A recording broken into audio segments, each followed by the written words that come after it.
Hey world, it's been able to come back to another video. So I just want to kind of get a little food for thought on exactly what these economic terms mean, because apparently they don't teach this to us in school, and as voters, they don't explain this to you so you can really make informed decisions, right?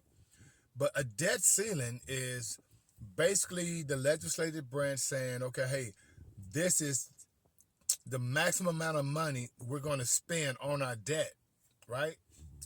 But to me, the disingenuous thing is, how can you tell us that we owe like $30 trillion? And this is like, it's more than that, but $30 trillion in debt. One, to who, right? Now we know that like China holds like $800 billion in US currency and assets, right? But they're just billions. You said that we owe $37 trillion in debt.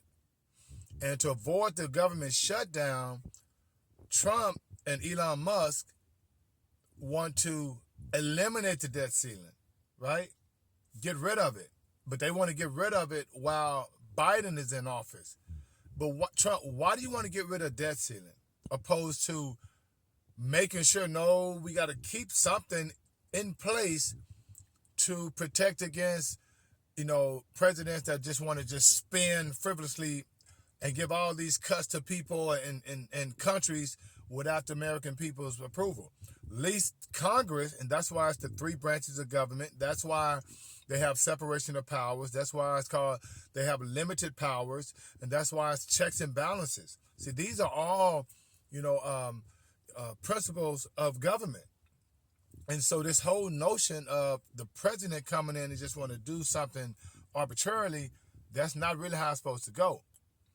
Even though we know that the corporations really run this country.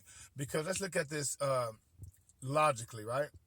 The president wants to do a mass deportation of illegal immigrants.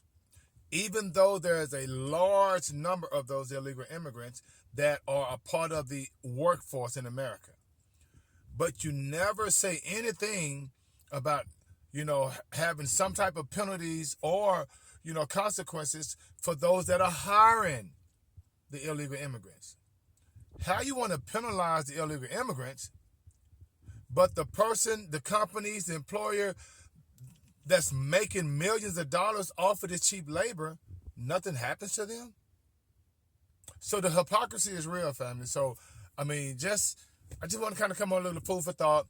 The debt ceiling, think about it. If you owe $1 million to someone, it's not going to be, well, I'm not going to have a debt ceiling. Yes, you are, because you know that there's a certain amount of money that you have to go towards your debt. And then the other amount of money you have to live off of. They're not looking at that. All right, family. In the meantime, between time, any more sound, sorry to bring you joy. And being one is out of 5,000.